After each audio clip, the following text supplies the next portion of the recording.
তাহলে ভালো কোন প্রকারের নফস? নফসে মুতমাইন্না। নফসে মুতমাইন্না হলো শ্রেষ্ঠ নফস। আল্লাহ তাআলা তাদের উদ্দেশ্যে বলেন, ইরজিই ইলা রাব্বিকি রাদিয়াতাম মারদিয়া, আমার সন্তুষ্টির দিকে চলে আসো। এখন এই নফসে মুতমাইন্না অর্জন করতে হলে আপনাকে মুজাহাদা করতে হবে। কি করতে হবে? এমনি এমনি আপনি নফসে মুতমাইন্না লাভ করতে পারবেন না, ঠিক কিনা বলেন? নফসে মুতমাইন্না ছিল সাহাবায়ে কেরামের, নফসে মুতমাইন্না ছিল হযরতে আবু বকর, ওসমান, আলীর মতো সাহাবায়ে কেরামের।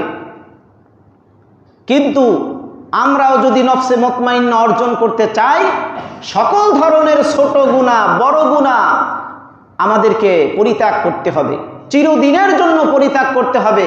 তাহলেই আমরা নফসে মুতমাইন্না লাভ করতে পারবো, ঠিক কিনা বলেন?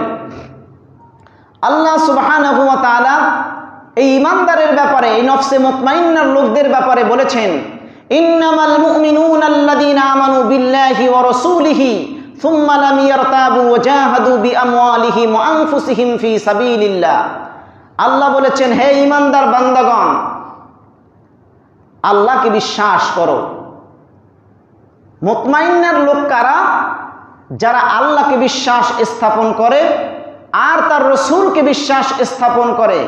সুম্মা লাম ইয়ারতাবু ওয়া জাহাদু বিআমওয়ালিহিম ওয়া আনফুসিহিম ফি সাবিলিল্লাহ। আর তারা কোনো সন্দেহ করে না, আল্লাহ পাকের সত্যের পক্ষের ডাক যখন এসে যাবে, তাদের জান এবং মাল দিয়ে আল্লাহর রাস্তায় তারা জিহাদ করবে। তাতে তাদের মনের মধ্যে কোনো সংকোচন থাকবে না, কোনো সন্দেহ থাকবে না।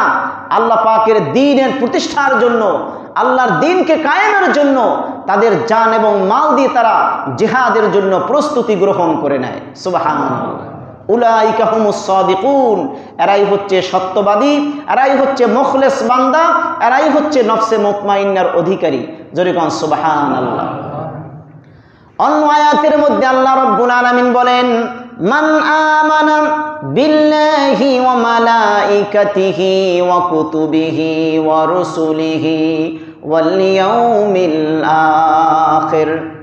মুমিন মুত্তাকি বান্দা তারা যারা আল্লাহকে বিশ্বাস করে এবং সমস্ত নবী রাসূলগণকে বিশ্বাস করে, ফেরেশতাদেরকে বিশ্বাস করে, সমস্ত আসমানি কিতাবদেরকে বিশ্বাস করে, আর আল্লাহ রাব্বুল আলামিনের পক্ষ থেকে যত নবী আম্বিয়াগণ পৃথিবীতে এসেছে, সমস্ত নবীদেরকে যারা বিশ্বাস স্থাপন করে, তারাই হচ্ছে মুখলেস মুত্তাকি মুমিন বান্দা। জোরে কোন সুবহানাল্লাহ। কোরআনের মধ্যে আল্লাহ রাব্বুল আলামিন 3 ধরনের সূরা নাজিল করেছেন। কয় ধরনের? 3 ধরনের সূরা আমার আল্লাহ কোরআনের মধ্যে নাজিল করেছেন। এক হলো সূরাতুল মুমিনুন, 2 নম্বরে আল্লাহ বলেছেন সূরাতুল মুনাফিকুন, 3 নম্বরে আল্লাহ রাব্বুল আলামিন যে সূরা নাজিল করেছেন সূরাতুল কাফিরুন। কয় ধরনের? 3 ধরনের সূরা আল্লাহ কোরআনে নাজিল করেছেন। দরকার কি ছিল? আমরা তো সবাই মুমিন, আমরা তো সবাই মুসলমান, আমরা কেন, আল্লাহ কেন আবার কোরআনের মধ্যে 3 ধরনের সূরা নাজিল করলেন? সূরাতুল মুমিনুন হলেই তো হতো, ঠিক কিনা বলেন? মুমিনদের ব্যাপারেই তো আল্লাহ কোরআনের মধ্যে উল্লেখ করার কথা ছিল, কিন্তু আল্লাহ তাআলা কেন মুনাফিকদের কথা উল্লেখ করলেন? কাফিরদের নামেও কেন আল্লাহ তাআলা সূরা নাজিল করলেন? এই দুনিয়ার মধ্যে মানুষ সৃষ্টির শুরু থেকে কিয়ামত পর্যন্ত যত মানুষ এই পৃথিবীতে আসবে, সমস্ত মানুষদেরকে আল্লাহ রাব্বুল আলামিন 3 শ্রেণীতে ভাগ করেছেন। কত শ্রেণীতে? একটা হলো কাফের, 1 নাম্বার হলো মুমিনুন, 2 নাম্বার হলো ফাসিকুন, 3 নাম্বার হলো কাফিরুন। এই 3-এর বাইরে কোনো মানুষ নাই। কথা বুঝছেন? 1 নাম্বার হলো মুমিনুন, যদি আল্লাহর প্রতি মৌলিক বিষয়ের প্রতি যদি বিশ্বাস স্থাপন করে সে হয়ে যাবে মুমিন। আর আল্লাহ তাআলা বলেছেন ফাসিকুন, এই ফাসেক অত্যন্ত মারাত্মক একটি বিষয়। যারা মুনাফিক, ফাসেক মুনাফিক যারা তাদের ব্যাপারে আল্লাহ সূরা নাজিল করেছেন। এই জন্য মুমিন বান্দাদের মধ্য থেকে 1 শ্রেণীর মানুষ আছে যাদের অন্তরে একরকম, বাহিরে আরেক রকম। কথা কি বোঝা যাচ্ছে?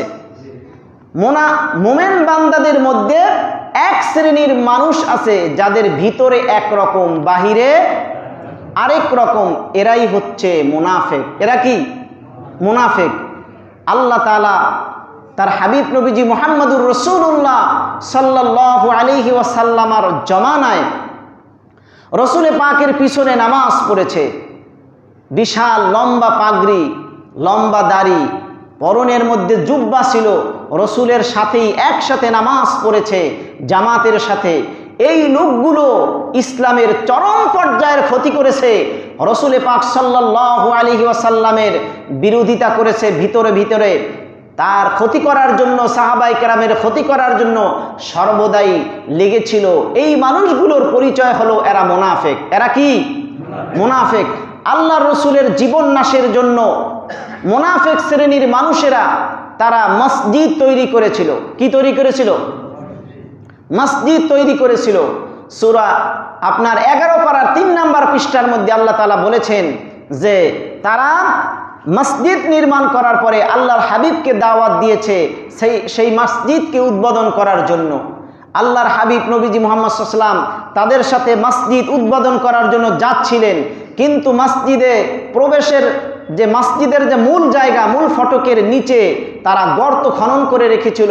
আল্লাহর হাবিব সেখানে আসবেন আর সেই গর্তের মধ্যে পড়ে মারা যাবেন, এই জন্য তারা সেই মসজিদকে নির্মাণ করেছে। জোরে কান নাউযুবিল্লাহ। এরা হচ্ছে মুনাফিক। মুনাফিকের ভিতরে একরকম, বাহিরে আরেক রকম, এদের নাম হচ্ছে মুনাফিক। এই মুনাফিক আল্লাহর হাবিব মসজিদের বাহিরে এখন পর্যন্ত প্রবেশ করে নাই, মসজিদের ভিতরে প্রবেশ করবে এমন মুহূর্তে আল্লাহ রাব্বুল আলামিন জিবরিল আমিনকে বললেন, আমার হাবিবকে দ্রুত সংবাদ দাও, আমার হাবিব যেন এই মসজিদের মধ্যে প্রবেশ না করে। আল্লাহু আকবার। আল্লাহর হাবিব নবীজি মুহাম্মদুর রাসূলুল্লাহর কাছে জিবরিল আমিন এসে বলল, ইয়া রাসূলুল্লাহ, ইয়া হাবিবাল্লাহ, এই মুনাফিকগুলো আপনার জন্য যে মসজিদ তৈরি করেছে, হাকিকতান এটা মসজিদ না, এটা আপনার জীবন নাশের জন্য একটি ঘর তৈরি করেছে। ভিতরে তারা গর্ত খনন করে আপনার জীবন নাশের জন্য তারা আপনাকে আহ্বান করেছে, আপনি মসজিদের ভিতরে প্রবেশ করবেন না। এটা ছিল মুনাফিকদের চক্রান্ত। মুনাফিকদের, সারা দুনিয়ার মুনাফিকদের লিডার হচ্ছে আব্দুল্লাহ ইবনে উবাই ইবনে সলুল। এই মুনাফিক আপনার উহুদ যুদ্ধে 300 সাহাবায়ে কেরামদেরকে নিয়ে, 300 সহচর নিয়ে এই মুনাফিক আব্দুল্লাহ ইবনে উবাই উহুদের ময়দান থেকে, আল্লাহর হাবিবের জিহাদ থেকে তারা সরে পড়েছিল। আল্লাহর হাবিবের সাথে 1000 মুজাহিদ ছিল, 300 নিয়ে এই আব্দুল্লাহ ইবনে উবাই মুসলমানদের শক্তিকে কমিয়ে দিয়েছিল। এই আব্দুল্লাহ ইবনে উবাই ইবনে সলুল এইরকম অসংখ্য অগণিত ক্ষতি করেছে মুনাফিকরা, যাদের মুনাফিকরা আল্লাহর হাবিবের দুশমন, সারা দুনিয়ার মুসলমানদের দুশমন। তাদের একটাই পরিচয়, তারা সারা পৃথিবীতে মুনাফিক হিসাবে পরিচয় লাভ করেছে। ঠিক কিনা বলেন? পৃথিবীতে হযরতে আবু বকর, ওমর, ওসমান, আলী, এই 3-4 জন জলিল কদর সাহাবী।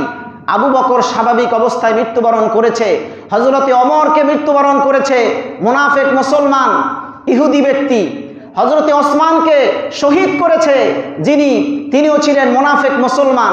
হযরত আলীকে যিনি শহীদ করেছেন তিনিও ছিলেন মুনাফিক মুসলমান। তাহলে বুঝেন মুনাফিক ভালো না খারাপ? একটু আওয়াজ দিয়ে বলুন, ভালো না খারাপ? খারাপ। মুনাফিক ইসলামের চরম পর্যায়ের শত্রু। হিন্দুরা মুসলমানদেরকে ক্ষতি করে না, কারণ ক্ষতি করলেও প্রকাশ্যে করে না, আপনার কোনো মানুষ বেশে, মুসলমান বেশি করে না। ঠিক কিনা বলেন? তারা করে সরাসরি। কিন্তু মুসলমানদের মধ্যে এক শ্রেণীর মানুষ আছে যারা রাসূলুল্লাহর দুশমনি করেছে, নবীদের দুশমনি করেছে পর্যায়ক্রমে। নবীরা এখন নাই, কিন্তু নবীদের অনুপস্থিতিতে ওলামায়ে কেরামদের দুশমনি করে আসছে। ঠিক কিনা বলেন? করে আসছে কিনা? নবীদের সাথে যারা দুশমনি করে, আলেমদের সাথেও যারা দুশমনি করে, নিঃসন্দেহে তারা মুনাফিক ছাড়া আর কিচ্ছু হতে পারে না।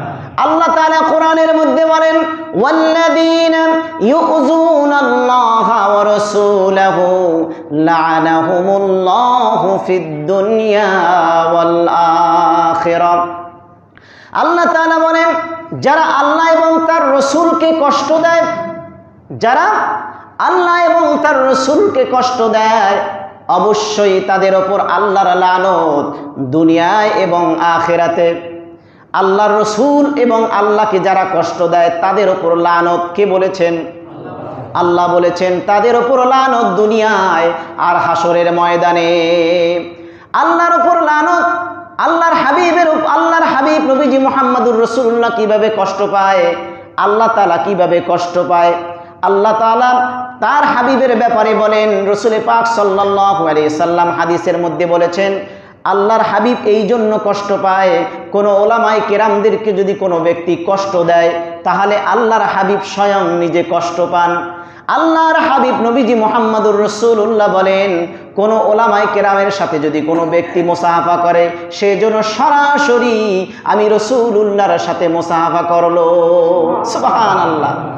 আমি রাসূলুল্লাহর সাথে মুসাহাফা করলো যদি কোনো ব্যক্তি একজন আলেমের সাথে মুসাহাফা করে। সুবহানাল্লাহ, ঠিক কিনা বলেন?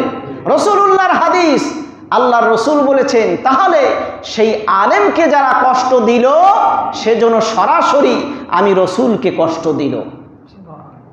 তাহলে রাসূলকে যে কষ্ট দেয় তাদের ওপর দুনিয়ায়ও লানত, আখিরাতেও। আর আমার কথা না আল্লাহর কথা? একটু আওয়াজ দিয়ে বলুন, কার কথা? আল্লাহর কথা। সেই লোকদের ব্যাপারে আল্লাহ তাআলা বলেছেন, ইন্নাল মুনাফিকিনা ফিদ দারকিল আসফালি মিনান নার। মুনাফিকদের শাস্তি হলো জাহান্নামের তলদেশে, জাহান্নামের একেবারেই নিচে তাদের জন্য শাস্তি আমার আল্লাহ নির্ধারণ করেছেন। কঠিন শাস্তি তাদের জন্য আল্লাহ তাআলা বরাদ্দ করেছেন। আল্লাহ তাআলা কোরআনের মধ্যে বলেন, ফাদখুলু ফি জাহান্নামা খালিদিনা ফিহা ফালাবিসা মাসওয়াল মুতাকাব্বিরিন। ফাদখুলু আবওয়াবা জাহান্নামা খালিদিনা ফিহা। হে মুনাফিক, জাহান্নামের মধ্যে প্রবেশ করো, যেখানে অনদি অনন্তকাল অবস্থান করতে হবে। এটাই হচ্ছে তোমার অহংকারের প্রতিফল, এটাই হচ্ছে তোমার শাস্তি, এটাই হচ্ছে তোমার পাওনা। ঠিক কিনা বলেন? সেজন্য আল্লাহ তাআলা সতর্ক ও সাবধান করে বলেছেন, ফাদখুলু আবওয়াবা জাহান্নামা খালিদিনা ফিহা। মুনাফিক ইসলামের চরম পর্যায়ের শত্রু এবং চরম পর্যায়ের খারাপ লোক।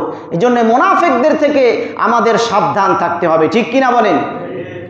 ইমানদার মুসলমানের মৃত্যুর সময় আমার আল্লাহ ফেরেশতা পাঠিয়ে বলবেন, হে ফেরেশতারা, আমার নেককার বান্দা মুতমাইন্নার দলের লোকেরা তাদের জান কবজের সময় তারা যেন কষ্ট না পায় সেজন্য সাবধানে তাদের জান কবজ করবে, তাদের দেহ থেকে জান বের করবে যেন তারা কষ্ট না পায়। সুবহানাল্লাহ।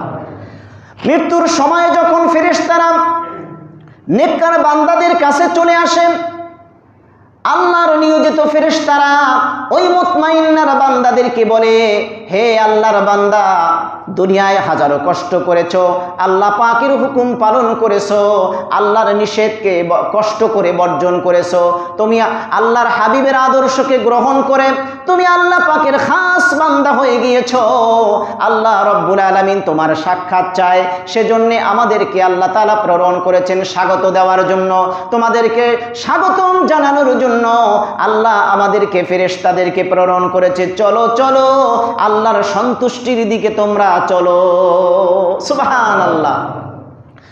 তারপরে আল্লাহ রাব্বুল আলামিন মালাকুল মাউত আজরাইলকে বলেন, হে মালাকুল মাউত আজরাইল, আমার এই নেককার বান্দা যেন কষ্ট না পায়, তাকে আরামে আয়েশে সুন্দরভাবে তার জানটা কবজ করে দাও। যখন মালাকুল মাউত আজরাইল জান কবজ করে ওই নেককার বান্দা এমনভাবে তার দেহ থেকে জানটা বের হয়ে যায়, মনে হয় যেন বাচ্চা শিশু তার মায়ের কোলে বসে মায়ের স্তন পান করছে, আরামে আয়েশে তার জানটা কবজ হয়ে যায়। ফেরেশতারা তার রূহটাকে নিয়ে চলে যায় আসমানের দিকে। আল্লাহর হুকুমে আসমানের দরজাগুলো ফেরেশতাদের জন্য খুলে দেন। আল্লাহ রাব্বুল আলামিন এই নেককার বান্দাদের রূহটা আল্লাহ তাআলা নির্ধারিত একটি স্থান আছে জান্নাতি বান্দাদের রূহগুলো রাখার জন্য যে জায়গা, সেই জায়গার নাম হলো ইল্লিয়িন। এই জায়গার মধ্যে আল্লাহ তাআলা নেককার বান্দাদের রূহগুলো রেখে দেন, আর বদকারের রূহগুলো আল্লাহ রাব্বুল আলামিন সিজ্জিন নামক জায়গার মধ্যে রেখে দেন। এই সিজ্জিন নামক জায়গার মধ্যে যাদের রূহগুলো রাখেন তারা হচ্ছে জাহান্নামী, আল্লাহ রাব্বুল আলামিনের হুকুমে যখন জাহান্নামীদের কাছে, মুনাফিকদের কাছে যখন জান কবজ করার জন্য ফেরেশতা চলে আসে, তখন তাকে আল্লাহর লানত দিতে থাকে, আল্লাহর লানত তোমার উপরে, আল্লাহর লানত তোমার উপরে, দুনিয়ায় আল্লাহর দুশমনি করেছো, রাসূলুল্লাহর দুশমনি করেছো, ওলামায়ে কেরামের দুশমনি করেছো, আজকে তোমার উপর লানত, তুমি আল্লাহ পাকের অসন্তুষ্টির দিকে ধাবিত হয়ে যাও। অসংখ্য অগণিত কষ্ট দিয়ে ওই জাহান্নামী বান্দাদের জান কবজ করা হয়। বান্দা চিৎকার করতে থাকে, এমন চিৎকার করে দুনিয়ার কোনো মানুষ শুনতে পায় না, শুধুমাত্র জিন আর ইনসান ছাড়া সমস্ত মাখলুকাত তার আওয়াজ শুনতে পায়, কিন্তু মানুষ এবং জিন তাদের আওয়াজ শুনতে পায় না, এত বিকট আকারে চিৎকার দেয়। এক্সাম্পল হিসেবে আল্লাহ কোরআনে বলেছেন, ওয়ান্নাজিআতি গরকা ওয়ান্নাশিতাতি নাশতা, যেমন জীবন্ত ছাগল, ছাগলের চামড়া খসলে যেমন ছাগলটা যেই রকম কষ্ট অনুভব হয়, আল্লাহ রাব্বুল আলামিন বলেন জাহান্নামী বান্দাদের জান কবজটা এমন হয়, জানটা যখন তাদের দেহ থেকে বের করা হয়, জীবন্ত ছাগলের চামড়া খসলে যেমন তারা কষ্ট পায়, জাহান্নামীদের দেহ থেকে, জাহান্নামের ব্যক্তিদের থেকে রুহুটা বের করলে ওই রকম কষ্ট তারা পায়। এমন কষ্ট দিয়ে তাদেরকে তাদের দেহ থেকে প্রাণবায়ুটা বের করা হয়, তারপরে তাদেরকে তাদের রূহগুলোকে সিজ্জিন নামক জায়গার মধ্যে রেখে দেওয়া হয়। কিয়ামতের ময়দানে, হাসরের ময়দানে আল্লাহ রাব্বুল আলামিনের বিচারের সামনে তাদেরকে জবাবদিহি করতে হবে। নেককার বান্দা এবং বদকার বান্দা উভয় শ্রেণীর মানুষ আল্লাহর সামনে উপস্থিত হবে। নেককার বান্দাগণ আল্লাহ পাকের রহমত এবং রাসূলুল্লাহর সুপারিশে আল্লাহ পাকের জান্নাতের মধ্যে চলে যাবে, আর বদকার ব্যক্তি জাহান্নামীরা তারা ফাদখুলু ফি জাহান্নামা খালিদিনা ফিহা, জাহান্নামের মধ্যে নিক্ষিপ্ত হবে, জাহান্নামের শাস্তি তারা ভোগ করবে। ওয়াকাযযাবু বিআয়াতিনা কিযযাবা, আল্লাহ রাব্বুল আলামিন বলেন জাহান্নামে নিক্ষেপ করার পর থেকে অনন্তকাল পর্যন্ত তাদের জাহান্নামের শাস্তি বাড়তেই থাকবে, আর কোনোদিন তাদের শাস্তি কম করানো হবে না। সেজন্যে আমাদেরকে কি মুনাফিক থেকে সাবধান থাকতে হবে, আর মুত্তাকি বান্দা হওয়ার জন্য আমাদেরকে প্রচেষ্টা চালিয়ে যেতে হবে, ঠিক কিনা বলেন? সেজন্যে আসুন আমরা যেন আল্লাহ পাকের সেই মুত্তাকি বান্দা, মুখলেস বান্দা, খাস বান্দা হয়ে যেন আমরা দুনিয়ার থেকে বিদায় নিতে পারি, আল্লাহ পাকের সন্তুষ্টির দিকে যেন আমরা ধাবিত হতে পারি।